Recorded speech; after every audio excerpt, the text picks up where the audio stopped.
പരമദിവ്യകാരുണ്യത്തിന് നേരവും ആരാധനയും സ്തുതിയും പുകഴ്ചയും ഉണ്ടായിരിക്കട്ടെ. പരിശുദ്ധ പരമദിവ്യകാരുണ്യത്തിന് നേരവും ആരാധനയും സ്തുതിയും പുകഴ്ചയും ഉണ്ടായിരിക്കട്ടെ. പരിശുദ്ധ പരമദിവ്യകാരുണ്യത്തിന് നേരവും ആരാധനയും സ്തുതിയും പുകഴ്ചയും ഉണ്ടായിരിക്കട്ടെ. എൻ്റെ പ്രിയപ്പെട്ടവരെ, ഇത് അനുഗ്രഹത്തിൻ്റെ ഒരു വസന്തകാലമാണ്. ഉടമ്പടി അതിൻ്റെ അനേകം പുതിയ പുതിയ ദൈവാനുഭവങ്ങളിലൂടെ മനുഷ്യർ ജനതയെ ആഘോഷിച്ച് മുന്നേറുന്ന ഒരു കാഴ്ചയാണ് അനുദിന സാക്ഷ്യങ്ങളിലൂടെ നമ്മൾ കണ്ടുകൊണ്ടിരിക്കുന്നത്. ഓരോ സാക്ഷ്യങ്ങൾ ഓരോ വ്യക്തിയുടെ കപ്പാസിറ്റി അനുസരിച്ചാണ് സാക്ഷ്യങ്ങളുടെ സാധ്യത വെളിവാകുന്നത്.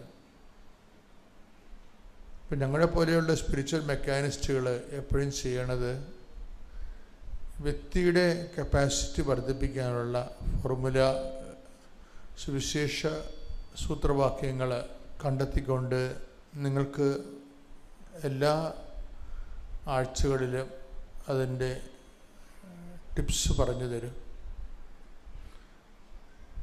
കൂടുതൽ ബുദ്ധിയുള്ളവരും ആധ്യാത്മികമായ ചൈതന്യമുള്ളവർ അതെല്ലാം ആപ്ലിക്കേറ്റ് ചെയ്യും. അല്ലാത്തവർ അതിൻ്റെ ഓപ്പറേഷൻ ലെവൽ മാത്രമേ ശ്രദ്ധിക്കത്തുള്ളൂ. രണ്ട് തരത്തിലാണ് മനുഷ്യർ ആധ്യാത്മികതയെ കാണുന്നത്. ചിലർ ഓപ്പറേറ്റ്, ഇപ്പം ചില നമ്മൾ വീടുകളിലൊക്കെ നമ്മൾ നാട്ടിൻപുറങ്ങളിലൊക്കെ ഈ പൊടിമില്ലുകളൊക്കെ ഇല്ലേ, അല്ലെങ്കിൽ മില്ലുകൾ, തടി അറുക്കുന്ന മില്ലുകൾ. അപ്പോൾ അതിൻ്റെ മെക്കാനിക്കൽ ആയുള്ള കാര്യങ്ങൾ ചിലപ്പോഴും അയാൾക്ക് അറിയത്തില്ലായിരിക്കും. അയാളെ സ്വിച്ച് ഓൺ ചെയ്യാൻ അറിയത്തുള്ളൂ. സ്വിച്ച് ഓൺ ചെയ്യുമ്പോൾ മോട്ടർ ഓൺ ചെയ്തിട്ട് ഗോതമ്പ് അരി ഇടുകയാണെങ്കിൽ അത് പൊടിച്ച് കിട്ടും. Simple mechanism. ചില ആൾക്കാർക്ക് അതിൻ്റെ മെഷീൻ മെക്കാനിസം അറിയാം. ഇങ്ങനെ മെഷീൻ നിന്ന് പോയാൽ അവരതിനെ അഴിച്ച് പണിയും. ഉടമ്പടിയിലും ഈ രണ്ട് തരം ആൾക്കാരുണ്ട്. ചിലരിങ്ങനെ ഓപ്പറേറ്റർമാർ മാത്രമേ ഉണ്ട്. അവരിവിടുന്ന് പോകുന്നു, നീലത്തിൽ കത്തിക്കുന്നു, പച്ചത്തിൽ കത്തിക്കുന്നു, പ്രത്യക്ഷങ്ങൾ പ്രാർത്ഥന ചെല്ലുന്നു, ഓപ്പറേറ്റ് ചെയ്യുക മാത്രം ചെയ്യും. പത്രം കൊടുക്കാൻ പറഞ്ഞ് കൊടുക്കുന്നു. അപ്പം ഉടമ്പടിക്ക് എന്തെങ്കിലും ഒരു കൂടുതൽ ഫലം ഉണ്ടാക്കണമെന്നുണ്ടെങ്കിൽ അതെങ്ങനെ റീമോഡുലേറ്റ് ചെയ്യണമെന്നുള്ള മെക്കാനിസം അവർക്കറിയാൻ പറ്റത്തില്ല. അതുകൊണ്ട് തന്നെ പലപ്പോഴും വരുന്നൊരു വിഷയം, ഇത്തിരി ബോധമുള്ളവരായിരിക്കണേ ഉടമ്പടി എടുക്കേണ്ടതെന്നുള്ളതാണ് ഇന്ന് വരെ എനിക്ക് കിട്ടിയിരിക്കുന്ന ഒരു അനുഭവജ്ഞാനം. ബോധമില്ലാത്തവർ ഉടമ്പടി എടുക്കുന്നത്. ബോധം എന്ന് പറഞ്ഞു കഴിഞ്ഞാൽ അറിയാമല്ലോ, ഒരു വിഷയം നമ്മൾ ആരുമായിട്ടാണ് ഉടമ്പടി ചെയ്യണത്, അതിനെക്കുറിച്ചൊരു ബോധം ഉണ്ടാകണം. നമ്മൾ ദൈവവുമായിട്ടാണ് ഉടമ്പടി ചെയ്യണത്, അല്ലേ? കൃപാസനത്തിൽ ഉടമ്പടി ചെയ്യുന്നത് ആരുമായിട്ടാണ്? പരിശുദ്ധ അമ്മയുമായിട്ടല്ല നമ്മൾ ഉടമ്പടി ചെയ്യണത്. ആരുമായിട്ടാണ് ഉടമ്പടി ചെയ്യണത്? ഈശോയുമായിട്ടാണ് ഉടമ്പടി ചെയ്യണത്. പരിശുദ്ധ അമ്മ അതിൻ്റെ ഒരു സാക്ഷിയും മധ്യസ്ഥയുമാണ്. സാക്ഷിയുമാണ്, അതേസമയം തന്നെ മാധ്യസ്ഥയുമാണ്. സാക്ഷിയും മാധ്യസ്ഥയും മാത്രമല്ല, പിന്നെ ആരാണ്? പരിശുദ്ധ അമ്മ ഉടമ്പടിയുടെ ഒരു മാതൃകയുമാണ്. പക്ഷെ ഉടമ്പടിക്കാണ് പരിശുദ്ധ അമ്മ ഏറ്റവും ടോപ്പ് മോഡലും അതുപോലെ തന്നെ ഏറ്റവും വലിയ മാധ്യസ്ഥ്യമാകുന്നത്. ഉടമ്പടിയുടെ എല്ലാ മേഖലകളിലും നമ്മൾ മദറിനെയാണ് ഒരു മോഡലായിട്ട് അവലംബിക്കുന്നത്. പക്ഷെ മദറിനൊരു പ്രശ്നമുണ്ട്. നമ്മളും തമ്മിൽ ചെറിയൊരു പ്രോബ്ലമുണ്ട് മദറുമായിട്ട്. മദറിന് തെറ്റുകൾ സംഭവിക്കാത്ത കാരണം നമ്മളും മദറും തമ്മിലൊരു വ്യത്യാസം അതാണ്. മദറിന് ചില കാര്യങ്ങൾ, മദറിന് തെറ്റ് സംഭവിക്കാത്ത കാരണം തിരുത്തേണ്ടി വരുന്നില്ല. നമ്മൾക്ക് തെറ്റ് സംഭവിക്കുന്ന കാരണം തിരുത്തേണ്ടി വരുന്നു. ആ ഒരു വിഷയമുണ്ട്. എനിക്ക് ഇത്രയും നാളായിട്ട് മനസ്സിലായത് അതാണ്. മദറിനെ മോഡലാക്കുമ്പോൾ ഉണ്ടാകുന്ന ഒരു ആധ്യാത്മികമായ ഒരു ചെറിയ ശ്രദ്ധ വേണ്ടത്, മദറിന് തെറ്റ് സംഭവിക്കത്തില്ല. അതുകൊണ്ട് അവർക്ക് അമ്മയ്ക്ക് തിരുത്തേണ്ടി വരുന്നില്ല. നമ്മൾക്ക് തെറ്റ് സംഭവിക്കുന്നു, അതുകൊണ്ട് തന്നെ നമ്മൾ തിരുത്തേണ്ടി വരുന്നു. ഉടമ്പടി തിരുത്തേണ്ടി വരുമ്പോൾ ഒരു വിഷയം, ഇന്നലെ മുതൽ തന്നെ പുതിയ സന്ദേശങ്ങൾ വരാൻ തുടങ്ങിയിട്ടുണ്ട്. കാര്യം ആഗമനകാലവുമായിട്ട് ബന്ധപ്പെട്ട് പുതിയ സന്ദേശങ്ങൾ വരാൻ തുടങ്ങി. ഞാൻ ശ്രദ്ധിച്ചിട്ട് ഞാൻ ഇന്നലെ കുർബാനയ്ക്ക് കിട്ടിയ സന്ദേശങ്ങളെല്ലാം എൻ്റെ നോട്ട് ബുക്കിൽ കൊണ്ട് ഞാൻ എഴുതി 1.5 പേജോളം ഉണ്ട്. ഇന്നലെ തൊട്ട് സന്ദേശം വരാൻ തുടങ്ങി ആഗമനകാലത്തിൻ്റെ. ഉടമ്പടിയിൽ എന്തെങ്കിലും ഇപ്പം മദറിനെ സംബന്ധിച്ചിടത്തോളം മദറിനെ ഒരു മോഡലാക്കുമ്പോൾ നമുക്ക് ചില കാര്യങ്ങൾക്ക് മദർ നമുക്ക് മോഡലാകാൻ പറ്റത്തില്ല. അതിന് കാരണം എന്താണ്? മദർ ഉടമ്പടിയിൽ ഒരിക്കലും തെറ്റ് ചെയ്യുന്നില്ല, തെറ്റ് വരത്തില്ല അവർക്ക് ജീവിതത്തിൽ. അതുകൊണ്ട് അവർക്ക് തിരുത്തേണ്ടി വരത്തില്ല. നമുക്കങ്ങനെയല്ല. നമുക്ക് ഉടമ്പടി ചിലപ്പോൾ തെറ്റ് വരും, ചിന്താക്കുഴപ്പമുണ്ടാവും. അതുകൊണ്ട് ചിലപ്പോൾ നമ്മൾ മുന്നോട്ടടിക്കുമോ, ശരിയാകുമോ ശരിയാകത്തില്ലയോ. ചില ആരും വിചാരിക്കും ഞാൻ ഉടമ്പടി ഉഴപ്പിപ്പോയില്ല, ഇനി ദൈവം എന്നെ അനുഗ്രഹിക്കുമോ. അപ്പോഴുള്ള അനുഗ്രഹത്തിലുള്ള കോൺഫിഡൻസ് ഉടമ്പടി ചിലർ ഉഴപ്പിക്കഴിയുമ്പോൾ പിന്നെ കുഴപ്പത്തിൽ നെഗറ്റീവ് അടിക്കും അവർ. എന്താ കാര്യം? ഉടമ്പടി അവർ ഉഴപ്പിയെന്ന് അവർക്ക് മനസ്സിലാക്കി കഴിഞ്ഞാൽ പിന്നെ അവർ എന്നാൽ ഇനിയിപ്പോൾ ഉഴപ്പിപ്പോയില്ല, ഇനിയിപ്പോൾ അനുഗ്രഹം കിട്ടത്തില്ലായിരിക്കും, അതുകൊണ്ട് പിന്നെ അവർ ഉഴപ്പും, പിന്നെ അവർ അത് അലംഭാവം കാണിക്കും. ചിലരതിനെ അവർക്ക് മുൻകാല അനുഭവങ്ങളുള്ള കാരണം അവർ കാര്യമില്ല, എൻ്റെ കർത്താവ് എന്നോട് ക്ഷമിക്കും, ഞാനിനി അത് ആവർത്തിക്കത്തില്ല എന്ന് പറഞ്ഞ് സെൽഫ് എടുക്കുക. അവർ തന്നെ എടുത്ത് റിപ്പയർ ചെയ്തിട്ട് അവർ മുന്നോട്ട് പോകാതെ. ചില ആൾക്കാർ അവിടെ കിടന്നിട്ട് തെറ്റ് സംഭവിച്ചാൽ അവിടെ തന്നെ കിടക്കും, പിന്നെയും തെറ്റ് സംഭവിക്കും, പിന്നെ ഉടമ്പടിയിൽ നിന്ന് കുറഞ്ഞ് വരും. പല മനുഷ്യരാണ്. ഇപ്പം എനിക്ക് ഇന്നലെ മെസ്സേജ് വന്നിരിക്കുന്നത് ഉടമ്പടി പശ്ചാത്താപവും നമ്മുടെ പശ്ചാത്താപവും തമ്മിൽ കുറച്ച് വ്യത്യാസമുണ്ടെന്നാണ് പറഞ്ഞിരിക്കുന്നത്. നമ്മുടെ പശ്ചാത്താപം എന്ന് പറഞ്ഞാൽ നമ്മൾ സാധാരണ ആൾക്കാർ കുമ്പസാരിക്കുകയും കാത്തലിക്സ് കുമ്പസാരിക്കുകയും വൈദികം കൽപ്പിച്ച് നൽകുന്ന പ്രായശ്ചിത്തങ്ങൾ നമ്മൾ സ്വീകരിക്കുകയും ചെയ്യുമല്ലോ. പലപ്പോഴും വൈദികൻ കൽപ്പിച്ച് നൽകുന്നത് കാലികമായ ശിക്ഷയിൽ നിന്നുള്ള ഇളവിന് വേണ്ടി നമുക്കൊരു പ്രാർത്ഥനയായിരിക്കും പറഞ്ഞു തരണത്. പക്ഷെ ഉടമ്പടിയിൽ ഉള്ളൊരു പ്രശ്നം വെച്ച് കഴിഞ്ഞാൽ ഉടമ്പടിയിൽ ഒരു പ്രായശ്ചിത്തം പ്രാർത്ഥന കൊണ്ട് ശരിയാകത്തില്ല. അതാണ് ഇന്നലെ മുതൽ ഈശോ പറയാൻ തുടങ്ങിയത്. ഉടമ്പടി എടുത്തവർ കുമ്പസാരിച്ച് കഴിഞ്ഞാൽ, അല്ലെങ്കിൽ ഇപ്പം കത്തോലിക്കരല്ല എന്ന് വിചാരിച്ചു, അല്ലെങ്കിൽ ക്രിസ്ത്യൻസ് അല്ലെന്ന് തന്നെ വിചാരിച്ചു, അപ്പം അവർ നിങ്ങൾക്ക് ഉടമ്പടി തെറ്റിപ്പോയാൽ നിങ്ങൾക്ക് ഒരു സോറി പറഞ്ഞത് കൊണ്ടോ അതിന് പകരം ഒരു പ്രാർത്ഥന ചൊല്ലിയത് കൊണ്ടോ ടാലിയാകത്തില്ല. എന്താ കാര്യം? ഉടമ്പടി വന്നിരിക്കുന്ന പശ്ചാത്താപം വന്നിരിക്കുന്ന എവിടെ? ഉടമ്പടി വന്നിരിക്കുന്ന തെറ്റെവിടെ വരണത്? ഉടമ്പടി ശരി എന്താണെന്ന് നോക്കിയിട്ടില്ല എൻ്റെ തെറ്റ് മനസ്സിലാകണത്. ഉടമ്പടിയുടെ ശരി എന്താണ്? അവൻ പറയണത് പോലെ ചെയ്യുകയാണ്. അവൻ പറയണത് പോലെ ചെയ്യുന്നതാണ് അതിൻ്റെ ശരി. അതിൻ്റെ തെറ്റെന്താ? അവൻ പറയണത് പോലെ ചെയ്യാത്തതാണ് തെറ്റ്. പിന്നെ അതിൻ്റെ പ്രായശ്ചിത്തം എന്താ? എന്തെങ്കിലും പ്രാർത്ഥന ചെല്ലാൻ പറ്റത്തില്ല. അതുകൊണ്ട് നിങ്ങൾ കൃപാസനത്തിൽ കുമ്പസാരിച്ചു എന്ന് പറഞ്ഞാലും നാട്ടിൽ കുമ്പസാരിച്ചു എന്ന് പറഞ്ഞാലും എൻ്റെ മുഖത്ത് വലിയ തെളിച്ചമൊന്നും ഉണ്ടാകത്തില്ല. എന്താ കാര്യം? അത് ഉടമ്പടിയിലാണ് അവർക്ക് മിസ്റ്റേക്ക് സംഭവിച്ചിരിക്കുന്നത്. അപ്പോൾ ഇനി തിരുത്തേണ്ടത് എങ്ങനെയാണ്? ഉടമ്പടി ബേസിലാണ് തിരുത്തേണ്ടത്, അല്ലാതെ 3 സ്വർഗസ്ഥനായ നിറഞ്ഞ എല്ലാത്തിലല്ലേ തിരുത്തേണ്ടത്. അവൻ പറയണ പോലെ ചെയ്യാത്തതല്ലേ നിങ്ങളുടെ തെറ്റ്. ചെയ്തോളാമെന്നല്ലേ നിങ്ങൾ മാതാവിൻ്റെ മധ്യസ്ഥത്തിൽ ഈശോനോട് പറഞ്ഞിരിക്കുന്നത് അല്ലേ? പിന്നെ ഇപ്പോൾ പ്രായശ്ചിത്തം എന്താ? ആ ചെയ്ത കാര്യങ്ങളെ, ചെയ്യാതിരുന്ന കാര്യങ്ങളെ 3 വട്ടം ചെയ്യണം. അതാണ് പ്രശ്നം. വിഷയം ഉടമ്പടിയുടെ വിഷയം അതാണ്. ചെയ്യാതിരുന്ന കാര്യങ്ങളെ 3 വട്ടം ചെയ്യേണ്ടി വരും. അല്ലാതെ അത് നിങ്ങൾ ചൊല്ലി പ്രായശ്ചിത്തം പഠിക്കാൻ പറ്റത്തില്ല. എന്താണ് ചെയ്യാതിരുന്നത്? ഇപ്പോൾ ആരെങ്കിലും ഉടമ്പടി വീണ് പോയിട്ടുണ്ടെങ്കിൽ, ഇപ്പം നിങ്ങൾ അനാഥാലയത്തിൽ പോയില്ല, അപ്പോൾ ഇനി ഒരു രോഗിയെ കാണുന്നതിന് പകരം 3 രോഗിയെ കാണേണ്ടി വരും സൽപ്രവർത്തികളിൽ. അതുപോലെ തന്നെയാണ് നമ്മൾ മനുഷ്യന്മാർക്ക് നന്മ ചെയ്യുന്ന വിഷയങ്ങൾ ഓരോന്നെടുക്കുമ്പോൾ ചെയ്യാതിരുന്നതിന് ഇരട്ടി ചെയ്യേണ്ടി വരും. അപ്പോഴങ്ങനെ അവൻ പറയണത് പോലെ ചെയ്തു കൊള്ളാമെന്ന് പറയുന്നതിൻ്റെ അകത്ത് വരുന്ന പ്രായശ്ചിത്തങ്ങൾ ചെയ്തു തന്നെ, അതിൻ്റെ 3 ഇരട്ടി ചെയ്തു തന്നെയാണ് അതിന് റെക്ടിഫിക്കേഷൻ സംഭവിക്കേണ്ടത്. ആദ്യമായി പരിശുദ്ധ അമ്മയ്ക്കും ഈശോയ്ക്കും കോടാനുകോടി നന്ദി പറയുകയാണ്. എൻ്റെ പേര് ലൈസ അജീഷ്, ഇതെൻ്റെ ഹസ്ബൻഡ് അജീഷ്, മോള് ഇവാന, ഒരു മോനുണ്ട്. ഞങ്ങൾ കണ്ണൂർ ജില്ല നെല്ലിക്കാംപോയി ഇടവകയിൽ നിന്നാണ് വരുന്നത്. ഞാൻ ഇറ്റലിയിലാണ് വർക്ക് ചെയ്യുന്നത്.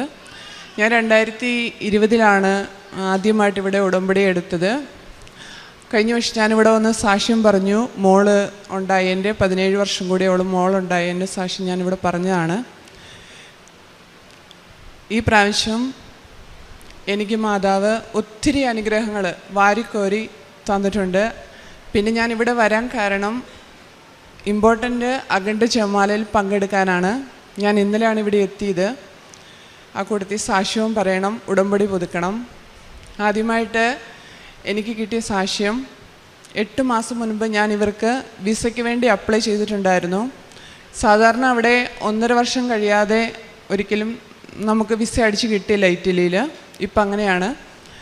ഞാൻ എന്നും 1000 മണി ജപമാല ചൊല്ലി പ്രാർത്ഥിച്ച് ഈ നിയോഗം സമർപ്പിച്ച്, കാരണം കുടുംബത്തോടൊപ്പം ഒന്നിച്ച് ജീവിക്കണം, അതൊരു വലിയ ആഗ്രഹമായിരുന്നു. ഞാൻ ആ ജപമാലയിൽ ഓരോ ജപമാല മണി ചെല്ലുമ്പോഴും എന്നെപ്പോലെ വിഷമിക്കുന്ന എല്ലാ മക്കൾക്ക് വേണ്ടി പ്രാർത്ഥിക്കാറുണ്ട്. അങ്ങനെ പ്രാർത്ഥിച്ച് തിങ്കളാഴ്ച, അതായത് മിനിങ്ങാന്ന് ഉച്ചയ്ക്ക് 12 മണിയായപ്പോഴാണ് ഇവരുടെ വിസ എൻ്റെ കയ്യിൽ കിട്ടുന്നത്. ചൊവ്വാഴ്ച രാവിലെ ഞാൻ അവിടുന്ന് പോന്നു. അത് സമയച്ചുരുക്കത്തിൻ്റെ അമ്മ, ഭയങ്കര ഒരു അത്ഭുതം തന്നെയാണത്. സാധാരണ കിട്ടാത്തൊരു സംഭവമാണ് അത്. ഞാൻ ചെന്ന ഓഫീസിൽ അവരും പറഞ്ഞു ഇതൊരു ഭയങ്കര ഒരു അത്ഭുതമാണ്, മിറാക്കിളാണ് കിട്ടിയത്. അതിന് പരിശുദ്ധ അമ്മയ്ക്കും ഈശോയ്ക്കും കോടാനുകോടി നന്ദി പറയുകയാണ്. രണ്ടാമത്തെ സാക്ഷ്യം, എനിക്ക് മെയ് മാസം പീരീഡായ ശേഷം ബ്ലഡ് നിൽക്കുന്നില്ല, ഓവർ ബ്ലീഡിങ്, 35 ദിവസം കണ്ടിന്യൂ ബ്ലീഡിങ് ആണ്.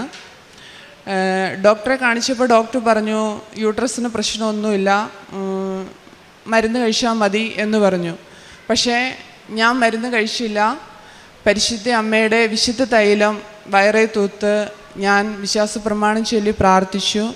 പിന്നെ ഇവരോടൊക്കെ വിളിച്ചു പറഞ്ഞ് ഇവരെല്ലാവരും പ്രാർത്ഥിക്കുന്നുണ്ടായിരുന്നു. അങ്ങനെ 36-ാം ദിവസം ഞാനെന്നാൽ എല്ലാവരും എന്നോട് പറഞ്ഞു ഡോക്ടറെ പോയി ഒന്നുകൂടെ കാണാൻ. ഞാൻ പിന്നെ എൻ്റെ ഡോക്ടറെ പോയി കണ്ടു. അപ്പോൾ ഡോക്ടർ പറഞ്ഞു ബ്ലീഡിങ് നിൽക്കാനുള്ള മരുന്ന് തരാം, 3 ദിവസം കഴിക്കണം. അന്ന് ഈശോയുടെ തിരുഹൃദയത്തിൻ്റെ ഒരു ദിവസമായിരുന്നു അവിടുത്തെ പള്ളിയിൽ. അപ്പം ഞാൻ പള്ളി തുറന്ന് കിടക്കുന്നു. അപ്പം ഞാനെന്നാൽ ഈശോയുടെ അടുത്ത് പോയി ഒന്ന് പ്രാർത്ഥിച്ചിട്ട് മരുന്ന് മേടിക്കാം. അങ്ങനെ ഞാൻ ഈശോയുടെ അടുത്ത് പോയി പ്രാർത്ഥിച്ചു. അപ്പം ഞാൻ ഇങ്ങനെയാണ് പ്രാർത്ഥിച്ചത്, ഈശോയെ, രക്തസ്രാവക്കാരി സ്ത്രീ ഈശോയുടെ ഒറിജിനൽ ഈശോയിനാണ് തൊട്ടത്, പക്ഷേ ഇത് നീ ഒരു രൂപം മാത്രമാണ് എൻ്റെ മുന്നിൽ. പക്ഷെ ഞാൻ വിശ്വസിക്കുകയാണ് നീ ഒറിജിനലായിട്ട് എൻ്റെ മുന്നിൽ നിൽക്കുകയാണ്. ഞാൻ അങ്ങനെ ഈശോയുടെ ഉടുപ്പിൻ്റെ വിളമ്പിൽ തൊട്ട് കാലയിലും തൊട്ട് ഞാൻ കരഞ്ഞ് വിശ്വാസ പ്രമാണം ചൊല്ലി പ്രാർത്ഥിച്ചു. ഞാൻ തിരിച്ച് വീട്ടിൽ ചെന്ന് ഒരു 2 മണിക്കൂറിന് ശേഷം ഞാൻ ടോയ്ലറ്റിൽ പോയി. ഒരു തുള്ളി ബ്ലഡ് പോലും പിന്നെ എനിക്ക് വന്നിട്ടില്ല. ഇത്രയും നാളും ഈ ദിവസം വരെ നോർമൽ പീരീഡ് തന്നെയായിട്ട് പോകുന്നു. അത് കാരണം ഞാൻ ഈ 35 ദിവസം എന്ന് പറഞ്ഞ ഒരു 8 കൂട് പാടെങ്കിലും ഞാൻ ഉപയോഗിച്ചിട്ടുണ്ട്. അതുപോലെയായിരുന്നു എനിക്ക് ബ്ലീഡിങ്. അത് ഈശോയും പരിശുദ്ധമ്മയും ചേർന്ന് എനിക്ക് സൗഖ്യം തന്നതാണെന്ന് പൂർണ്ണമായി ഞാൻ വിശ്വസിക്കുന്നു. അതിന് അമ്മയ്ക്കും ഈശോയ്ക്കും കോടാനുകോടി നന്ദി പറയുകയാണ്. അതുകൂടാതെ ഒരു 2 മാസം മുൻപേ എനിക്ക് ഡോക്ടർ ബ്ലഡ് ടെസ്റ്റ് ചെയ്തപ്പോൾ ഡോക്ടർ പറഞ്ഞു തൈറോയിഡിൻ്റെ ചെറിയ ആരംഭം ഉണ്ടെന്ന് പറഞ്ഞു. കാരണം ഞാൻ ക്ഷീണിച്ചു പോവുകയാണ്, എന്ത് കഴിച്ചാലും ക്ഷീണം. അങ്ങനെ ടെസ്റ്റ് ചെയ്തപ്പോഴാണ് ഇങ്ങനെ പറഞ്ഞത്. അപ്പം എനിക്കൊരു പേടി, ഇനി തൈറോയിഡിനോ ജീവിതകാലം മുഴുവൻ മരുന്ന് കഴിക്കേണ്ടി വരും എന്നൊരു പേടി തോന്നി. ഞാൻ അന്നു മുതൽ അമ്മയുടെ വിശുദ്ധ തൈലവും ഉപ്പും ഞാൻ ഉപയോഗിക്കുന്നു, പ്രാർത്ഥിക്കുന്നുണ്ടായിരുന്നു. ഞാൻ ഇത്രേ പ്രാർത്ഥിച്ചുള്ളൂ, എന്നെ മരുന്ന് കഴിക്കാൻ അനുവദിക്കരുതേ അമ്മ മാതാവേ എന്ന്. അതുപോലെ തന്നെ ഇങ്ങോട്ട് വരുന്നതിൻ്റെ ഒരാഴ്ച മുന്നേ ഡോക്ടറെ ഒന്നുകൂടെ പോയി കണ്ടു, പരിശോധിച്ചു. ഡോക്ടർ പറഞ്ഞു ഒരു കുഴപ്പമില്ല, 6 മാസം കൂടുമ്പം ചെക്കപ്പ് ചെയ്താൽ മതി. മരുന്ന് കഴിക്കേണ്ട ആവശ്യമില്ല എന്ന് പറഞ്ഞു. അതിനും അമ്മയ്ക്കും ഈശോയ്ക്കും ഞാൻ കോടാനുകൂടി നന്ദി പറയുകയാണ്. അതുപോലെ ഞാൻ ഈ പത്രത്തിൽ എഴുതാത്തതാണ്, കഴിഞ്ഞ വർഷം ഇവിടെ വന്ന് ഉടമ്പടി പുതുക്കി പോയി. അപ്പം ഞാൻ ഇറ്റലിയിൽ 3 വർഷമായിട്ട് ഞാനൊരു വീട് അന്വേഷിക്കുന്നുണ്ടായിരുന്നു. കിട്ടുന്നുണ്ട് വീട്, പക്ഷെ നല്ല വീടുകളൊന്നുമല്ല, ഞങ്ങൾക്കത് കിട്ടുന്നുമില്ല. ലാസ്റ്റ് ഞാനിവിടെ ഉടമ്പടി പുതുക്കി തിരിച്ചിറങ്ങി കഴിഞ്ഞപ്പം എനിക്ക് ഇറ്റലിയിൽ നിന്നൊരു കോള്, ഇറ്റാലിയൻസ് തന്നെ എന്നെ വിളിച്ചു പറയുന്നു, നീ വീട് അന്വേഷിക്കുന്നില്ലേ, നിനക്ക് വീട് വേണോ? ഞാൻ പറഞ്ഞു എനിക്ക് വീട് വേണം. അപ്പം പറഞ്ഞു എന്നാൽ ഞങ്ങൾ ബ്ലോക്ക് ചെയ്തിടാം. ഞാൻ അവിടെ ചെന്ന് കഴിഞ്ഞപ്പോൾ ഇത്രയും നാളും ഒരു 10-25 വീട് ഞങ്ങൾ പോയി കണ്ടിട്ടുണ്ട്. പക്ഷേ അതിലും ഏറ്റവും നല്ലൊരു വീട് മാതാവ് എനിക്കും എൻ്റെ കൂട്ടുകാരി ഞങ്ങൾ ഒന്നിച്ചാണ് വീടെടുത്തത്. അവൾക്കും കൂടെ ഒരു വീട് തന്നു. നല്ല വലിയ 2 ബെഡ്റൂമും നല്ല ക്ലീനായ, ഒന്നും ഞങ്ങൾക്ക് ചെയ്യേണ്ട വന്നില്ല. അങ്ങനെ ഒരു വീട് മാതാവ് ഉടമ്പടി എടുത്ത് ഇവിടെ നിന്ന് ഇറങ്ങിയപ്പോൾ കിട്ടിയ വീടാണത്. അത് അമ്മ മാതാവ് തന്ന വീടായിട്ട് തന്നെ ഞങ്ങൾ കരുതുന്നു. അമ്മയ്ക്കും ഈശോയ്ക്കും കോടാനുകോടി നന്ദി പറയുകയാണ്. അതുകൂടാതെ കഴിഞ്ഞ വർഷം ഞാനിവിടെ സാക്ഷ്യം പറഞ്ഞപ്പം മറന്നുപോയൊരു സാക്ഷ്യമാണ് ഞാൻ പറയുന്നത്. കാരണം ഞാൻ ജോലി ചെയ്ത വീട്ടിൽ നിൽക്കുമ്പോൾ ബാൽക്കണിയിൽ നിന്നപ്പോൾ എൻ്റെ ഉടമ്പടി കാശ് രൂപം താഴോട്ട് പോയി. അപ്പം ഒരു ദിവസം ഫുള്ള് ഞാൻ എല്ലായിടത്തും തപ്പി, പക്ഷെ കിട്ടിയില്ല. അപ്പം ഞാനിങ്ങനെ കരഞ്ഞ് പ്രാർത്ഥിച്ചപ്പോൾ എൻ്റെ കൂട്ടുകാരി എന്നോട് പറഞ്ഞു, ചേച്ചി ഒന്നുകൂടെ പോയി ഉടമ്പടി എടുത്താൽ പുതിയത് കിട്ടും. അപ്പം ഞാൻ പറഞ്ഞു ഇല്ല, നമ്മൾക്ക് ആദ്യം എന്താണോ അതാണ് നമുക്ക് വലുത്, അത് നമ്മൾ നഷ്ടപ്പെടാൻ നോക്കരുത്. അങ്ങനെ ഞാൻ പ്രാർത്ഥിച്ചു. ഞാൻ മാതാവിനോട് പറഞ്ഞു ഞാൻ സാക്ഷ്യം പറഞ്ഞോളാം, അമ്മ എനിക്ക് തരണം. അങ്ങനെ പിറ്റേ ദിവസം രാവിലെ ഞാൻ ബാൽക്കണി പിന്നെയും പോയി നോക്കുകയാണ് താഴോട്ട്. അപ്പോൾ ഒരു നീല കളർ വെട്ടം ഒരു മഴവില്ല് രീതിയിൽ എൻ്റെ കണ്ണിലോട്ടടിച്ചു. പക്ഷെ ഞാൻ വിശ്വസിക്കുന്നില്ല. ഞാൻ പറഞ്ഞു ഇല്ല, താഴെ കാശുരവും പോയാൽ കാശുരവും കിട്ടില്ല, കാരണം അതിലെ വണ്ടി പോകുന്ന വഴിയാണ്, വണ്ടി കയറി ഇറങ്ങും. എന്നാലും പിന്നെയും ആ വെട്ടം എൻ്റെ മുഖത്തോട്ടടിച്ചപ്പോൾ ഞാൻ നേരെ താഴോട്ട് പോയി ചെന്ന് നോക്കിയപ്പം ആ കാശുരൂപത്തിനൊന്നും ഒരു കേട് പോലും ഇല്ലാതെ കൊന്തയും കാശുരൂപവും കൂടെ എൻ്റെ കയ്യിലോട്ട് കിട്ടി. ഞാനത് കഴിഞ്ഞ വർഷം പറഞ്ഞില്ല, അമ്മയോട് സോറി പറയുന്നു, ക്ഷമ പറയുന്നു. ഈ കാശുരൂപം എനിക്ക് തിരിച്ചു തന്നതിന് പരിശുദ്ധ അമ്മയ്ക്കും ഈശോയ്ക്കും കോടാനുകോടി നന്ദി പറയുകയാണ്. അതുകൂടാതെ എനിക്ക് മെഴുകുതിരിയിൽ ഒത്തിരി അത്ഭുതങ്ങൾ അമ്മയുടെ ഈശോയുടെ രൂപങ്ങളായിട്ടും ഹാർട്ടായിട്ടും പിന്നെ എന്നാ പറയണ്ടേ, മെഴുകുതിരിയിൽ പരിശുദ്ധാത്മാവിൻ്റെ ഒരു ഞാനിവിടെ കാണിച്ചിരുന്നു ഒരു രൂപം. അങ്ങനെ ഒത്തിരി അനുഗ്രഹങ്ങൾ മാതാവിൻ്റെ ഈ നീലത്തിരിയിലും പച്ചത്തിരിയിലും എനിക്ക് വന്നിട്ടുണ്ട്. പിന്നെ അതുകൂടാതെ ഞാൻ ഈ 2-3 മാസമായിട്ട് ഞാൻ പ്രാർത്ഥിക്കുമായിരുന്നു. ഞാൻ ജോലി ചെയ്യുന്ന വീട്ടിൽ ഞാനൊരു അമ്മച്ചീനെയാണ് നോക്കുന്നത്, ഹാൻഡിക്യാപ്റ്റഡായ. അപ്പോൾ പുള്ളിക്കാരിക്ക് എല്ലാ ദിവസവും പള്ളി പോകണം, പള്ളി പോകാതിരിക്കാൻ പറ്റില്ല. അപ്പം അവിടെ എങ്ങനെയാണെന്ന് ചോദിച്ചാൽ എല്ലാ ആഴ്ചയോ ഒരാഴ്ചയോ 7 ദിവസം ഒരു വീട്ടിൽ ഈശോയുടെ രൂപം അല്ലെ വിശുദ്ധ അന്തോനീസ് പുണ്യാളൻ്റെ രൂപം നമുക്ക് തന്നു വിടും. അങ്ങനെ ഞാൻ പ്രാർത്ഥിച്ചു, മാതാവേ എനിക്കൊരു ദിവസം അത് ഈശോ അമ്മയുടെ മകനെ എനിക്കൊന്ന് കിട്ടുമോ, ഒന്ന് തരുമോ എന്ന് ചോദിച്ചു. അതുപോലെ തന്നെ എനിക്ക് കഴിഞ്ഞ മാസം ഞാൻ ആവശ്യപ്പെടാതെ തന്നെ അവിടുത്തെ അച്ഛൻ എന്നോട് പറഞ്ഞു, ഒരാഴ്ച നീ കൊണ്ടുപോക്കോ ഈശോയിനെ എന്ന് പറഞ്ഞു. അങ്ങനെ എനിക്ക് അങ്ങനെ ഒരു ഭാഗ്യം കൂടെ കിട്ടി. 7 ദിവസം ഞങ്ങളുടെ വീട്ടിൽ ഈശോ ഉണ്ടായിരുന്നു, അതുപോലെ അന്തോനീസ് പുണ്യാളനും ഉണ്ടായിരുന്നു. ഇതെല്ലാം പരിശുദ്ധ അമ്മയോട് അത് നമ്മളായത് പ്രാർത്ഥിച്ചുകൊണ്ടിരിക്കുമ്പോൾ ഞാനിങ്ങനെ നിലവിളിച്ച് പ്രാർത്ഥിക്കുകയല്ല, ഞാനിങ്ങനെ അമ്മയുടെ കൂട്ടുകാരിയായിട്ട് ഞാൻ പറയുള്ളൂ, അമ്മേ നിനക്ക് ഇഷ്ടമുണ്ടെങ്കിൽ തന്നാൽ മതി, അമ്മയുടെ ഈശോയുടെ ഹിതം എന്താണോ അത് നിറവേറ്റിയാൽ മതി, അല്ലാതെ എൻ്റെ ഇഷ്ടമല്ല എന്ന് പറഞ്ഞാണ് ഞാൻ പ്രാർത്ഥിക്കുന്നത്. ഇന്നല്ലെങ്കിൽ നാളെ ഈശോയെ അമ്മയെ അതെനിക്ക് സാധിച്ചു തരുന്നുണ്ട്. പിന്നെ ഞാനിങ്ങനെ എൻ്റെ കൂട്ടുകാരിക്ക് ബ്രസ്റ്റിനൊരു പ്രശ്നം വന്നപ്പം അവളുടെ പേര് ബിൻസി എന്നാണ്. അവൾക്കും ഇതേപോലെ അമ്മയുടെ വിശുദ്ധ തൈലം തൂത്ത് കൊടുത്ത് അവൾക്കും അനുഗ്രഹം കിട്ടിയിട്ടുണ്ട്. അതിന് അമ്മയ്ക്കും ഈശോയ്ക്കും നന്ദി പറയുന്നു. ഈ എല്ലാ അനുഗ്രഹങ്ങളും ഈ ചെറുതും വലുതുമായ ഈ വലിയ അനുഗ്രഹങ്ങൾ അമ്മ മാതാവ് ഈശോയും ഞങ്ങൾക്ക് നേടിത്തന്നതിന് കോടാനുകോടി നന്ദി പറയുകയാണ്. പിന്നെ ഞാൻ പ്രേക്ഷിത പ്രവർത്തനമായിട്ട് ഇവിടെ നിന്ന് ആരെങ്കിലും ഇറ്റലിക്ക് വരുമ്പോൾ ഇറ്റാലിയൻ പത്രം ഞാൻ അവിടെ മേടിച്ച് അവരെ കൊണ്ട് വരുത്തിച്ച് ഞാൻ അവിടെ കൊടുക്കാറുണ്ട്. അതുപോലെ മലയാളം പത്രം കൊടുക്കാറുണ്ട്. അതുകൂടാതെ എൻ്റെ ഈ പത്രം തീരുമ്പോൾ പ്രേക്ഷിതപ്രവർത്തനം ചെയ്യാനൊന്നുമില്ല. അപ്പം ഞാൻ എന്നാ ചെയ്യണമെന്ന് ചോദിച്ചാൽ മൊബൈലിൽ പരിശുദ്ധമ്മയുടെ ഫോട്ടോ ഉണ്ട്, അത് സ്റ്റുഡിയോയിൽ കൊണ്ട് കൊടുത്ത് ഞാൻ അതിൻ്റെ ഫോട്ടോ വലിയ ഫോട്ടോ ആയിട്ട് എടുത്ത് ഇറ്റാലിയൻ വിശ്വാസ പ്രമാണം, അതായത് ഇറ്റാലിയൻ ലാംഗ്വേജിൽ വിശ്വാസ പ്രമാണം അച്ചടിപ്പിച്ച് ഞാൻ അവിടെ എല്ലാവർക്കും കൊടുക്കും. ആ കൂട്ടത്തിൽ മലയാളീസിന് കൊടുക്കും. പിന്നെ ഞാൻ പ്രേക്ഷിത പ്രവർത്തനം ചെയ്യുന്ന അങ്ങനെ ഈ നമ്മുടെ അച്ഛൻ്റെ നമ്മുടെ ഉടമ്പടി പുസ്തകമുണ്ടല്ലോ, അതിനകത്തെ തിരുവചനങ്ങൾ വാക്യങ്ങളെല്ലാം എഴുതി എല്ലാവർക്കും എല്ലാ ദിവസവും രാവിലെ ആർക്കും ഞാൻ ഗുഡ് മോർണിംഗ് ഇടാറില്ല, എല്ലാവർക്കും വചനമാണ് ഞാൻ അയച്ചു കൊടുക്കുന്നത്. പിന്നെ അച്ഛൻ്റെ ചൊവ്വാഴ്ചത്തെ ധ്യാനം, ഡെയിലി ബ്രെഡ്, പിന്നെ സാക്ഷ്യങ്ങൾ ഇത് കേൾക്കുകയും എല്ലാവർക്കും അയച്ചു കൊടുക്കുകയും ചെയ്യാറുണ്ട്. എല്ലാ ദിവസവും അരമണിക്കൂർ കൂടുതൽ എനിക്ക് എൻ്റെ ജോലി എന്ന് പറഞ്ഞു കഴിഞ്ഞാൽ എനിക്ക് ഒത്തിരി ടൈമുണ്ട് പ്രാർത്ഥിക്കാനായിട്ട്. അതൊരു വലിയ അത്ഭുതമാണ് മാതാവ് എനിക്ക് തന്നത്. സാലറി കുറവാണെങ്കിലും പക്ഷേ എനിക്ക് പ്രാർത്ഥിക്കാനുള്ള ടൈം മാതാവ് തന്നു.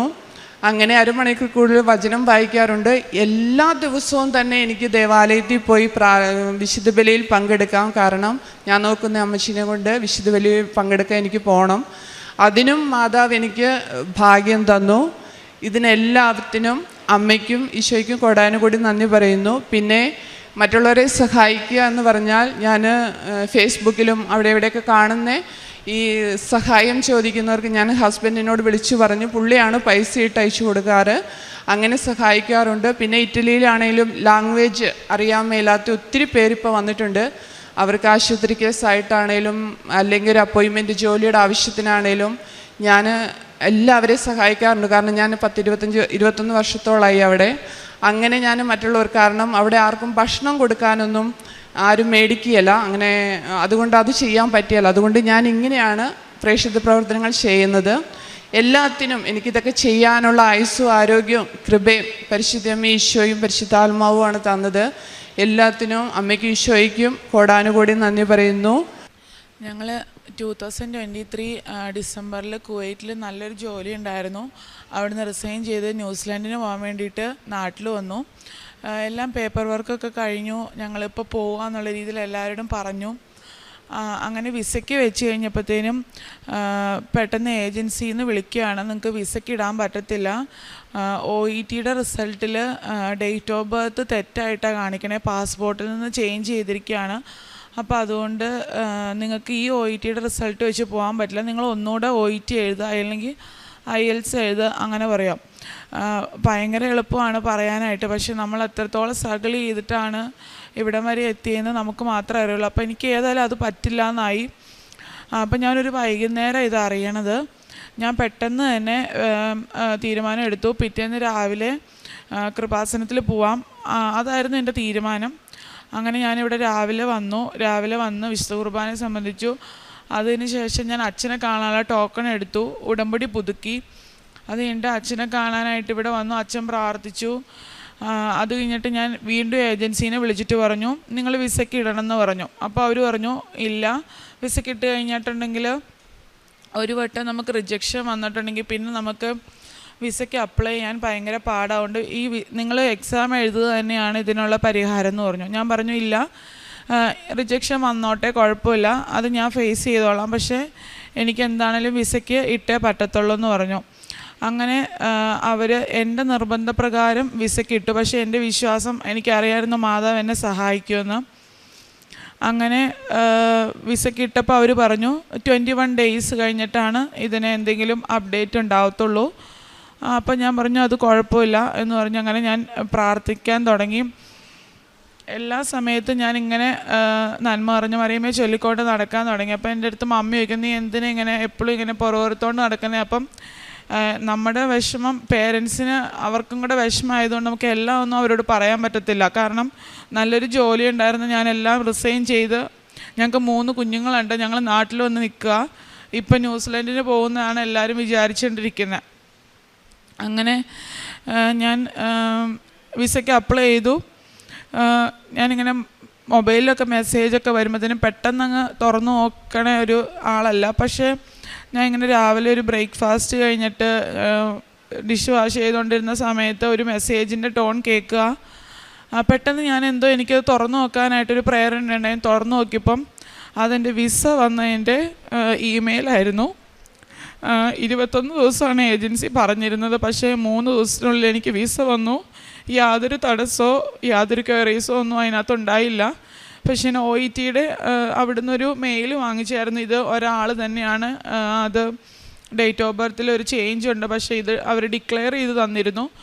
പക്ഷേ മാതാവിൻ്റെ ഒത്തിരി ഇടപെടൽ അതിനകത്തുണ്ടായെന്ന് ഞാൻ പൂർണ്ണമായിട്ട് വിശ്വസിക്കുന്നു. അതോടൊപ്പം അങ്ങനെ ഞാൻ കഴിഞ്ഞ ജൂൺ 30-ാം തീയതി 2024 ജൂൺ 30-ന് ഞാൻ ന്യൂസിലാൻഡിലോട്ട് പോയി. ജൂലൈ 31-ന് എൻ്റെ ക്യാപ്പ് കഴിഞ്ഞു. ഓഗസ്റ്റ് 20 ഒക്കെ ആയപ്പോഴത്തേനും എനിക്ക് എൻ്റെ ലൈസൻസ് കിട്ടി. ആ സമയത്ത് ഒരാൾക്ക് പോലും അവിടെ ജോലി കിട്ടുന്നില്ല. എല്ലാവരും തിരിച്ചു പോരുക, 6 മാസം നിന്നിട്ട് തിരിച്ചു പോരുന്നു, 3 മാസം നിന്നിട്ട് തിരിച്ചു പോരുന്നു, അങ്ങനെ ഒത്തിരി പ്രശ്നങ്ങളാണ്. പക്ഷേ എന്നെ സംബന്ധിച്ച് എനിക്ക് തിരിച്ചു പോയാൽ ജോലി ഒന്നുമില്ല. അപ്പം ഞാൻ എൻ്റെ അനിയനുണ്ട് അവരുടെ കൂടെ നിൽക്കുക. അപ്പം ഞാനിങ്ങനെ ശക്തമായി പ്രാർത്ഥിച്ചുകൊണ്ടിരിക്കുക. ഞാനിങ്ങനെ ഒരു ഇൻ്റർവ്യൂ കിട്ടി. ആ ഇൻ്റർവ്യൂവിന് പോകുന്നതിന് മുമ്പേ ലൈറ്റ് എ ക്യാൻഡിൽ പ്രെയർ ഇട്ട് പ്രാർത്ഥിച്ചു. അങ്ങനെ എൻ്റെ ബാച്ചിൽ എല്ലാവരും തിരിച്ച് നാട്ടിൽ പോയി. ആ സമയത്ത് ഈശോയും മാതാവും എനിക്കൊരു ജോലി നൽകി അനുഗ്രഹിച്ചു. ഞാൻ ജൂൺ ലാസ്റ്റാണ് പോയത്. ഒക്ടോബർ 17-ാം തീയതി ഞാൻ നല്ലൊരു ഫെസിലിറ്റിയിൽ ഇപ്പോൾ രജിസ്റ്റേർഡ് നഴ്സായിട്ട് ജോലി ചെയ്യുകയാണ്. ഈ 9-ാം തീയതി ഞാൻ കുട്ടികളെയും ഹസ്ബൻഡിനെയും കൊണ്ടുപോകാൻ വേണ്ടി വന്ന് ഞങ്ങൾ തിരിച്ചു പോവുക. അമ്മയും തിരുക്കുമാരനും ഞങ്ങൾക്ക് ചൊരിഞ്ഞു തന്ന ഈ എല്ലാ അനുഗ്രഹങ്ങൾക്കും കോടാനുകോടി നന്ദി പറയുകയാണ്. പ്രേക്ഷിത പ്രവർത്തനങ്ങൾ ഇവിടുന്ന് പത്രം വാങ്ങിയും ഓരോ വീടുകളിലും റെയിൽവേ സ്റ്റേഷനിലും ബസ് സ്റ്റാൻഡ്, ഓട്ടോറിക്ഷ സ്റ്റാൻഡ് തുടങ്ങിയ സ്ഥലങ്ങളിലെല്ലാം കൊണ്ടുപോയി കൊടുക്കും.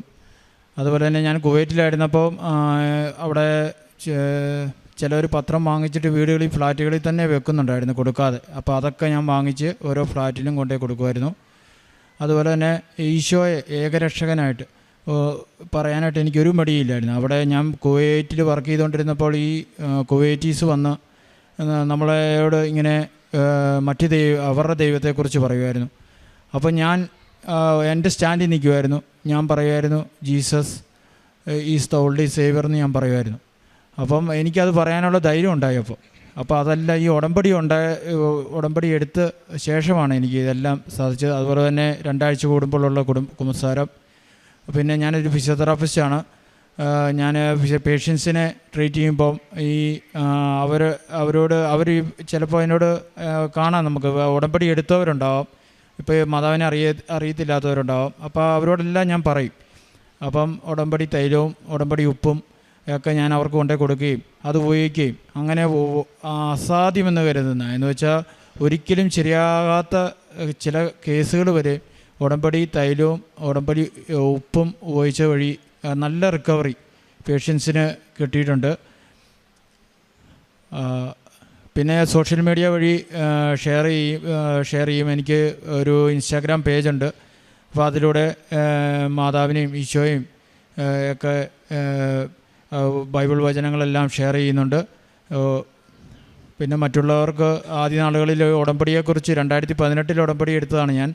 അപ്പോൾ അന്ന് ഉടമ്പടി എടുക്കുന്നത് എങ്ങനെയാണെന്ന് അറിയത്തില്ലാതെ ഒരുപാട് പേര്, അപ്പോൾ അന്ന് ഞാൻ ഉടമ്പടി എടുത്ത് കൊണ്ട് എന്നെ അറിയാവുന്നവർ ഒത്തിരി പേര് എങ്ങനെയാണ് ഇത് ചെയ്യേണ്ടത് എന്നൊക്കെ ഒരുപാട് പേര് എന്നോട് വിളിച്ചു ചോദിക്കുമായിരുന്നു.